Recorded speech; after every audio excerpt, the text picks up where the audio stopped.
हम दो बहनें ही थीं और मेरी बड़ी बहन रश्मि की शादी के वक्त मैं सिर्फ 16 साल की थी।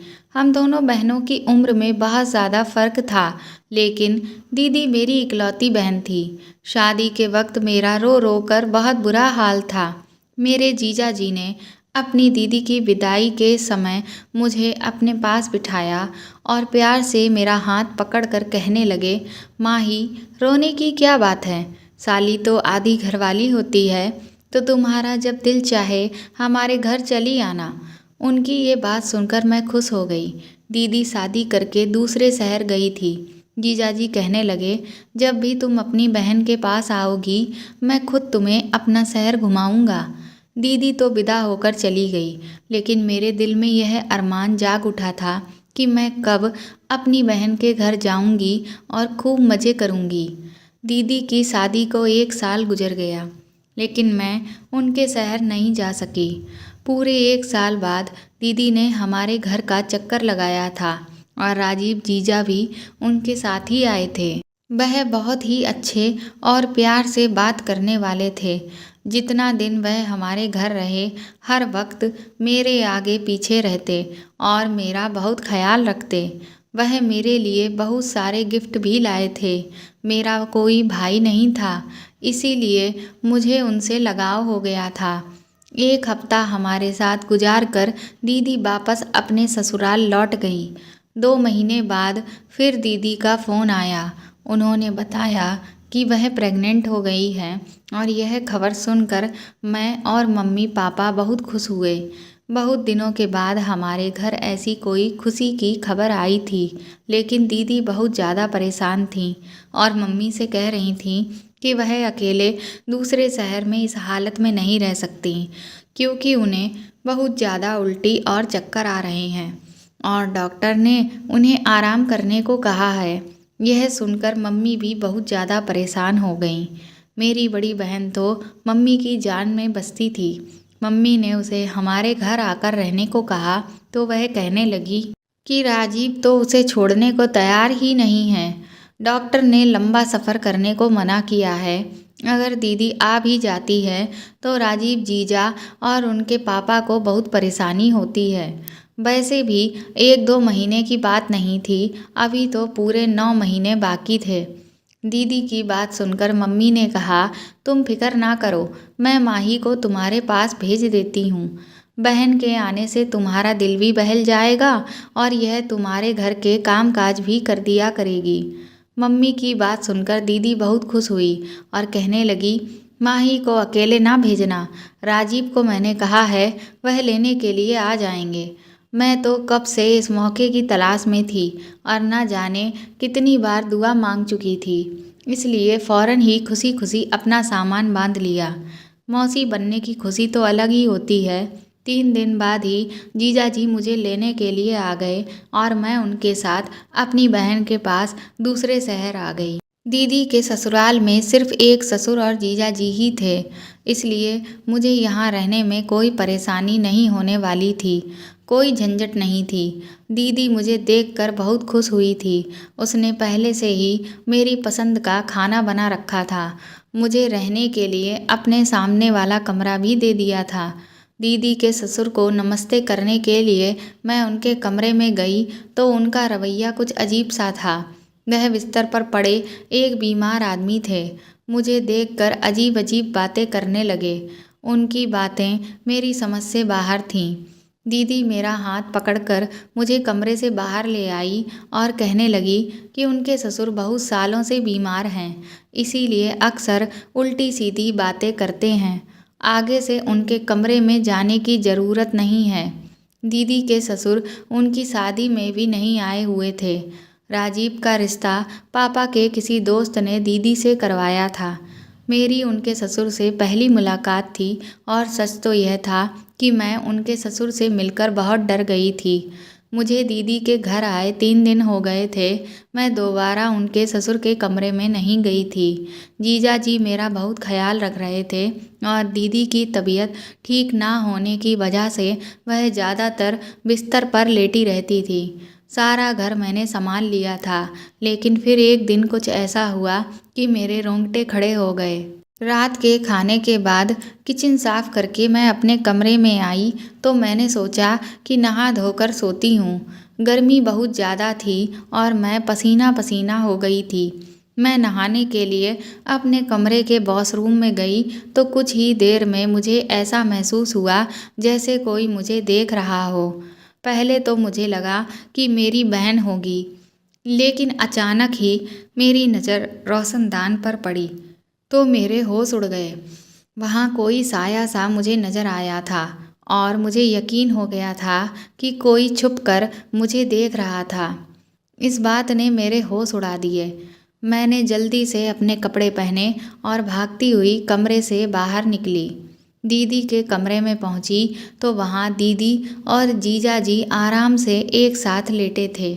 मैं अपनी जल्दबाजी में कमरे का दरवाज़ा लगाना भी भूल गई थी और अब उन दोनों को एक साथ देखकर मुझे शर्मिंदगी का एहसास हो रहा था। जीजाजी उठकर बैठ गए, कहने लगे, अंदर आ जाओ माही, दरवाजे पर क्यों रुक गई हो? मुझे समझ में नहीं आया कि मुझे क्या करना चाहिए।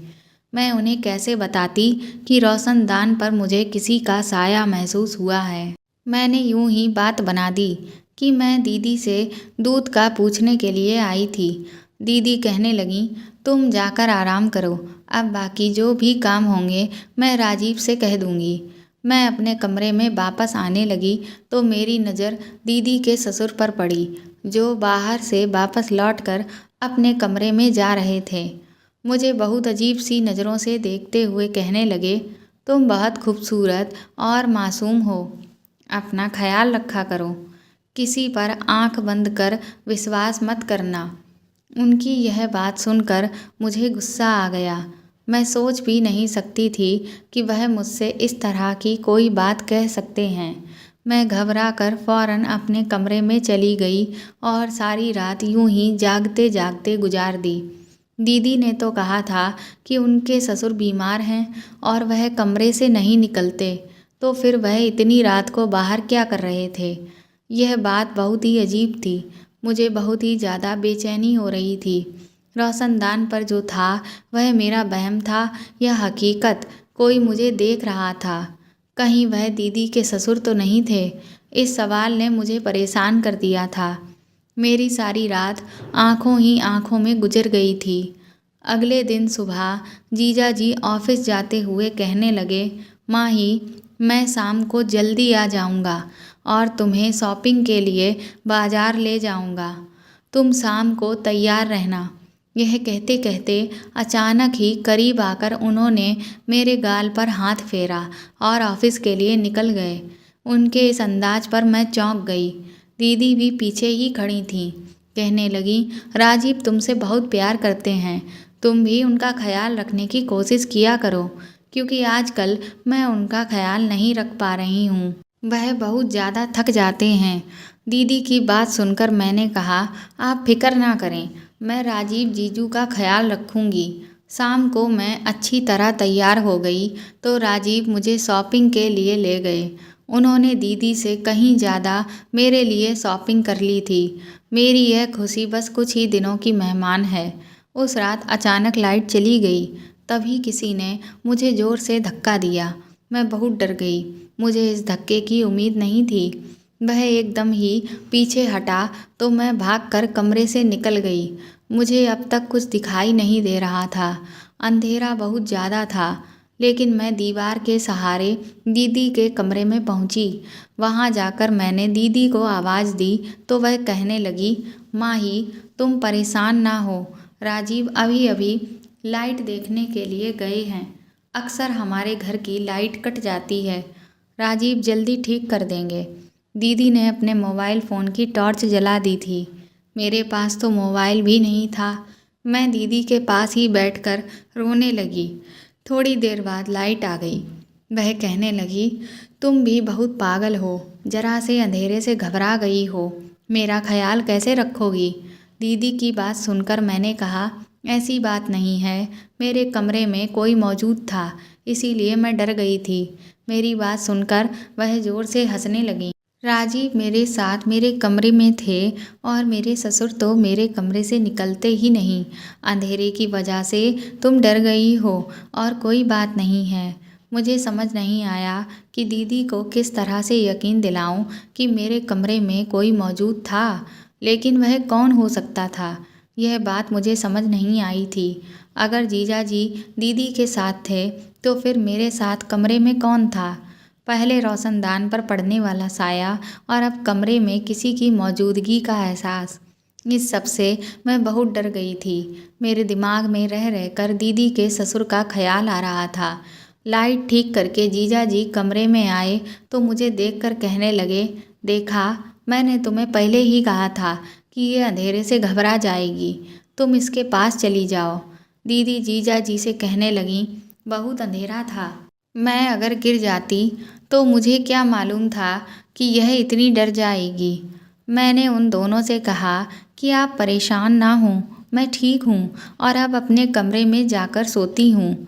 मैं दीदी को ज़्यादा परेशान नहीं करना चाहती थी, क्योंकि मम्मी ने मुझे मना किया था कि डॉक्टर ने दीदी को टेंशन देने के लिए मना किया है। मैं डरते डरते वापस अपने कमरे में आ गई थी और दरवाज़ा लॉक करके बिस्तर पर लेट गई। नींद तो मुझे नहीं आ रही थी। मैं सोच रही थी कि किसी ना किसी बहाने से घर वापस लौट जाऊं। जो भी था, यह मेरा वहम नहीं था। इस बात का मुझे अच्छी तरह से यकीन हो गया था कि कोई मेरी तन्हाई का भरपूर फ़ायदा उठाने की कोशिश कर रहा था। अगले दिन जीजा जी किसी काम से थोड़ी देर के लिए दोपहर के वक्त ऑफिस से घर लौट कर आए। उस वक्त दीदी दवाई खाकर अपने कमरे में गहरी नींद सो रही थीं और मैं किचन में खाने की तैयारी कर रही थी। राजीव जीजू किचन में ही चले आए और मुझे पीछे से पकड़कर अपनी बाहों में जकड़ लिया। मुझे उनसे इस व्यवहार की बिल्कुल उम्मीद नहीं थी। मैं हड़बड़ाकर खुद को उनसे छुड़वाने की कोशिश करने लगी। मेरी आवाज़ मेरे गले में ही रह गई थी और मैं कुछ कह भी नहीं सकी थी। मगर राजीव ने तो मुझे छोड़ने की बजाय और कसके पकड़ लिया और कहने लगे, तुम इतनी खूबसूरत हो कि तुमसे नज़र हटाने को दिल ही नहीं करता। बहुत मुश्किल से मैंने खुद को उनसे छुड़वाया और किचन से बाहर भागने लगी तो राजीव कहने लगे कि तुम नहाते हुए भी बहुत खूबसूरत लग रही थी। मेरे मोबाइल में तुम्हारी वीडियो है। जीजा जी के इन शब्दों से मेरी सांस रुक गई थी। मैं सोच भी नहीं सकती थी कि वह इस कदर घटिया इंसान होंगे। मैंने रोते हुए जीजा की तरफ देखा तो वह कहने लगे, मैं बस प्यार मोहब्बत की बात करना चाहता हूँ। जैसे ही जीजा ने मेरी तरफ कदम बढ़ाया, मैं भागते हुए अपने कमरे में चली गई और खुद को लॉक कर लिया। मैं डर से कांप रही थी। मैंने जीजा का जो रूप आज देखा था, उसे पहले कभी नहीं देखा था। मैं तो उन्हें भाई की तरह समझती थी, लेकिन वह तो मेरी इज्जत के दुश्मन निकले थे। पता नहीं कैसे और कब उनकी नज़र मुझ पर पड़ी थी और मैंने गौर भी नहीं किया था। राजीव बस कुछ वक्त के लिए ऑफिस से घर आए थे, इसलिए वह वापस चले गए थे और मैंने सोच लिया था कि अब मैं एक पल भी यहाँ नहीं रुकने वाली। शाम के वक्त जब दीदी अपने कमरे से उठकर मेरे पास आई तो उस वक्त तक मेरी आंखें रो रो कर सूज चुकी थीं। वह परेशानी से पूछने लगी कि क्या हुआ है, किस बात से तुम इतना रो रही हो। मैंने दीदी से सच छुपाया, क्योंकि उनकी हालत ऐसी नहीं थी कि मैं जीजा के बारे में इतनी बड़ी बात बताती। मैंने रोते हुए कह दिया कि मुझे मम्मी पापा की बहुत याद आ रही है और मैं घर वापस जाना चाहती हूँ। मेरी बात सुनकर दीदी ने मुझे गले से लगाया और कहने लगी, इतनी जरा सी बात पर तुमने रो रो कर आँखें सुजा ली हैं। तुम फिक्र ना करो, शाम को ही मैं राजीव के साथ तुम्हें वापस भेज देती हूँ। जीजा के साथ एक शहर से दूसरे शहर का सफ़र सोचकर मेरे रोंगटे खड़े हो गए थे। मैंने दीदी से कहा कि पापा मुझे लेने के लिए आएंगे, मैं पापा के साथ जाऊंगी। दीदी कहने लगी, ठीक है, अच्छी बात है, इस तरह से मैं भी पापा से मुलाकात कर लूँगी। दीदी की बात सुनकर मैं खुश हो गई और दीदी जैसे ही मेरे पास से उठकर अपने कमरे में गईं तो उनकी ज़ोरदार चीखने की आवाज़ आई। मैं फ़ौरन दीदी के कमरे की तरफ भागी तो ये देखकर मेरे होश उड़ गए कि दीदी बिस्तर के पास गिरी हुई थीं और अपना पेट पकड़कर ज़ोर ज़ोर से चीख रही थीं। मैंने दीदी को उठाकर बिस्तर पर लिटाया और बहुत देर तक उनके पास बैठी रही। उनकी हालत मुझे बिल्कुल भी ठीक नहीं लग रही थी।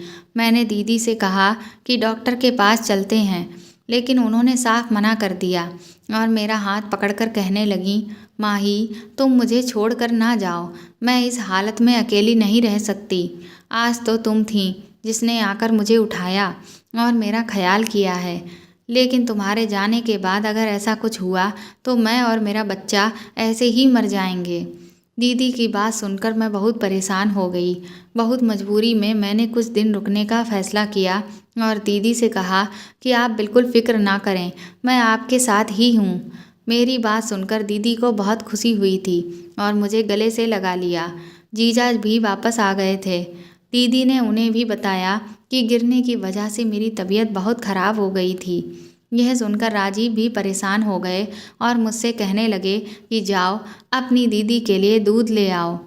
मैं किचन में जाकर दूध बना रही थी कि एक बार फिर राजीव किचन में आ गए और मेरे साथ ज़बरदस्ती करने लगे।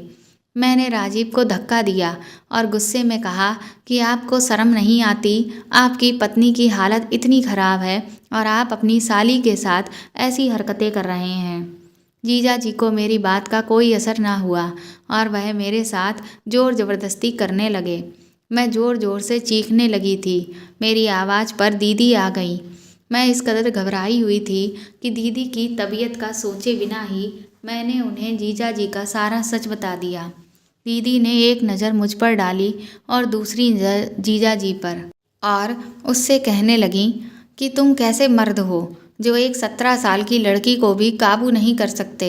इसने पिछले 1 हफ्ते से ही तुम्हें अकेले नचाया हुआ है और तुम अभी तक कुछ नहीं कर पाए। दीदी की बात सुनकर मेरे कदमों तले से ज़मीन निकल गई थी। मैंने हैरानी से दीदी से पूछा कि यह आप क्या कह रही हैं। दीदी के चेहरे पर एक अजीब सी मुस्कुराहट आई और वह मेरा हाथ पकड़कर मुझे अपने साथ अपने कमरे में ले गई। मैं हैरत से दीदी को देख रही थी।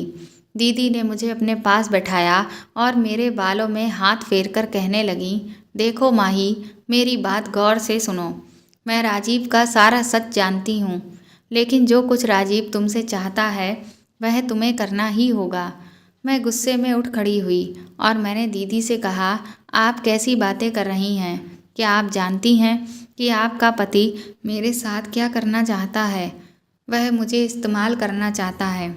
आप कैसे ऐसे इंसान के साथ ज़िंदगी गुजार सकती हैं जो कि आपके प्रेग्नेंट होने के बाद भी आपकी बहन पर नज़र जमाए बैठा है?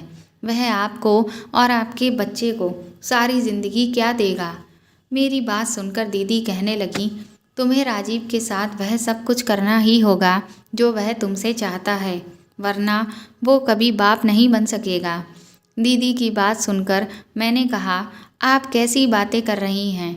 आप पेट से हैं और जीजाजी बाप बनने वाले हैं। दीदी ने कहा, नहीं, मैं माँ नहीं बन सकती।